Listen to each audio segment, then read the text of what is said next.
Assalamualaikum warahmatullahi wabarakatuh. Saya Nur Hasanah dari mahasiswa IAIN Pontianak Program Studi Pendidikan Guru Madrasah Ibtidaiyah semester 6 kelas PGMI 6C. Di sini saya akan menceritakan yang berjudul Keimanan Nabi Zulkifli diuji melalui iblis oleh Nur Hasanah. Judul Nabi Zulkifli digoda iblis. Dalam perspektif, Nabi Zulkifli tidak terpancing dengan godaan iblis. Anak rantau pergi ke kota, dituntut untuk mandiri. Izinkan saya bercerita tentang keterangan Nabi Zulkifli. Gedung Saifuddin Zuhri tinggi menjulang, gedung IAIN Pontianak kokoh dan besar. Nabi Zulkifli merupakan seorang sosok yang gigih dan sabar.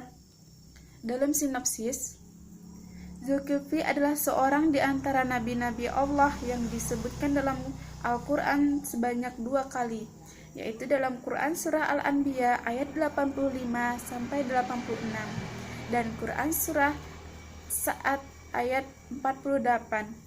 Allah memujinya karena kesabarannya, kesolehannya, kejujurannya, amanahnya, dan kesiapannya menanggung banyak kesulitan dan penderitaan untuk menyampaikan dakwahnya kepada kaumnya. Allah Subhanahu wa Ta'ala tidak menyebutkan kisahnya kepada kita secara rinci, tidak menyebutkan waktu dakwahnya, dan tidak menyebutkan kaum yang kepada mereka beliau diutus. Hadirin yang berbahagia, siapakah yang menggoda Nabi Zulkifli? Bagaimanakah kisahnya? Untuk mengetahui cerita selengkapnya, mari dengarkan bersama. Ibnu Jarir dan Ibnu Abi Hatim meriwayatkan dari Jalal Daud bin Abi Hind dari Mujahid bahwa ia berkata dengan suara berwibawa,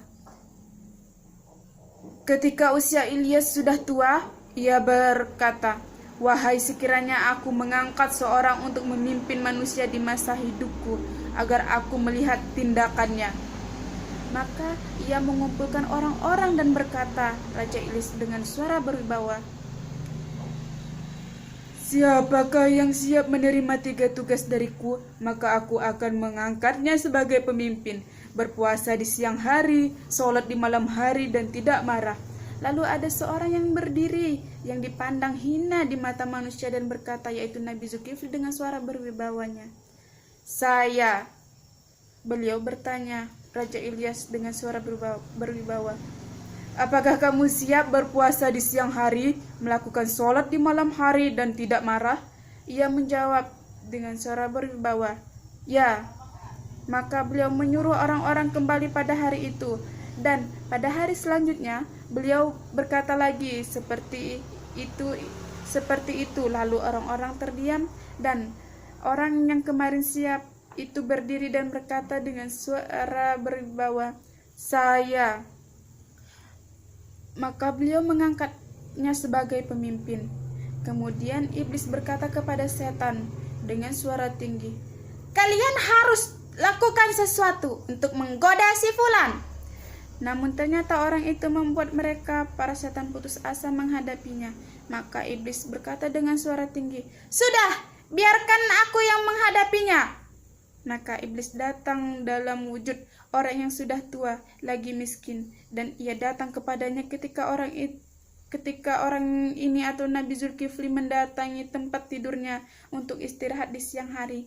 Padahal ia akan tidur di malam dan siang hari selain tidur pada waktu itu. Lalu iblis mengetuk pintu. Kemudian Nabi Zulkifli berkata dengan suara berwibawa, siapakah ini? Iblis menjawab dengan suara tenggorokan, orang tua yang terzalimi.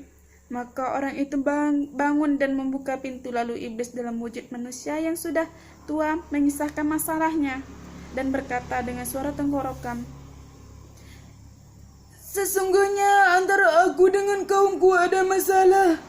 Mereka menzalimiku dan melakukan ini dan itu terhadapku. Sehingga iblis berbicara lama dengannya sampai tiba waktu sore dan waktu istirahat di siang hari telah habis. Nabi iblis dengan suara tenggorokan, jika sudah tiba waktu sore, maka aku akan memberikan hakmu. Maka Nabi Zulkifli pun pergi di waktu sore. dan duduk di majelisnya sambil memperhatikan apakah ia melihat orang tua yang tadi, namun ternyata tidak dilihatnya. Besoknya, ia melakukan hal yang sama, yaitu memberikan keputusan di antara manusia dan menunggu kedatangan orang itu. Namun ternyata tidak juga dilihatnya. Saat hendak pergi ke tempat tidurnya untuk istirahat di siang hari, maka orang itu datang dan mengetuk pintu, dan Nabi Zulkifli berkata dengan suara berwibawa, "Siapakah ini?" Iblis menjawab dengan suara tenggorokan, "Orang tua yang terzalimi." Lalu Zulkifli membuka pintu dan berkata dengan suara berwibawa, "Bukankah aku sudah mengatakan kepadamu, apabila aku sedang duduk memberi keputusan, maka datanglah kepadaku." Iblis dalam bentuk manusia berkata dengan suara tinggi, "Sesungguhnya mereka adalah kaum yang paling buruk jika mereka tahu engkau sedang duduk memberi keputusan. Mereka nanti akan berkata," dan iblis dengan suara tinggi, "Ya, kami akan berikan hakmu. Namun ketika engkau pergi, maka mereka akan mengingkarinya." Dan Nabi Zulkifli berkata dengan suara berwibawa, "Pergilah, apabila tiba sore hari, maka datanglah kepadaku." Maka Nabi Zulkifli kehilangan waktu istirahatnya di siang hari.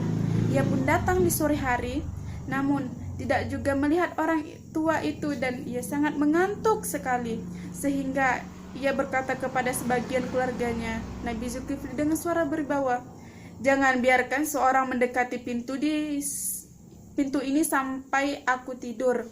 Sesungguhnya rasa ingin tidur mendorongku untuk istirahat." Maka pada saat itu iblis datang, lalu ada anggota keluarganya yang berkata dengan suara dalam, "Tetaplah di belakang, tetaplah di belakang." Maka iblis menjawab dengan suara tenggorokan, "Aku telah datang kepadanya kemarin dan telah menyebutkan masalahku kepadanya." Maka anggota keluarganya berkata dengan suara dalam, "Tidak boleh. Demi Allah, ia telah menyuruh kami untuk tidak membiarkan seorang pun mendekatinya." Ketika anggota keluarganya membuat iblis putus asa, maka iblis melihat ke arah lubang di dinding rumah, lalu ia naik darinya dan ternyata ia sudah berada di dalam rumah dan mengetuk pintu dari dalam. Maka bangunlah orang ini dan Nabi Zulkifli berkata dengan suara berwibawa, "Wahai fulan, bukankah aku telah menyuruhmu untuk tidak datang sekarang?" Iblis menjawab dengan suara tenggorokan, "Adapun dari pihakku, demi Allah, maka kamu tidak didatangi. Maka lihatlah dari mana aku datang." Maka ia bangun menuju pintu, namun ternyata dalam keadaan terkunci seperti sebelumnya. Tetapi orang tua ini anehnya berada dalam rumah. Maka Nabi Zulkifli langsung mengenalinya dan berkata dengan suara berwibawa, "Apakah kamu musuh Allah?" Iblis menjawab dengan suara tinggi, "Ya, engkau telah membuatku putus asa dalam segala sesuatu, maka aku lakukan perbuatan yang engkau saksikan untuk membuatmu marah." Nabi Zulkifli yang siap menanggung karena kesiapannya berpuasa di siang hari dan melakukan qiyamullah di malamnya, serta siap memutuskan perkara di tengah-tengah manusia dan tidak marah, maka beliau mampu melaksanakan semua itu. Buku-buku di perpustakaan untuk dibaca, di sampingnya ditemani dia. Cukup sekian keteladanan Nabi Zulkifli dari saya. Semoga menjadi pelajaran bagi kita semua. Wassalamualaikum warahmatullahi wabarakatuh.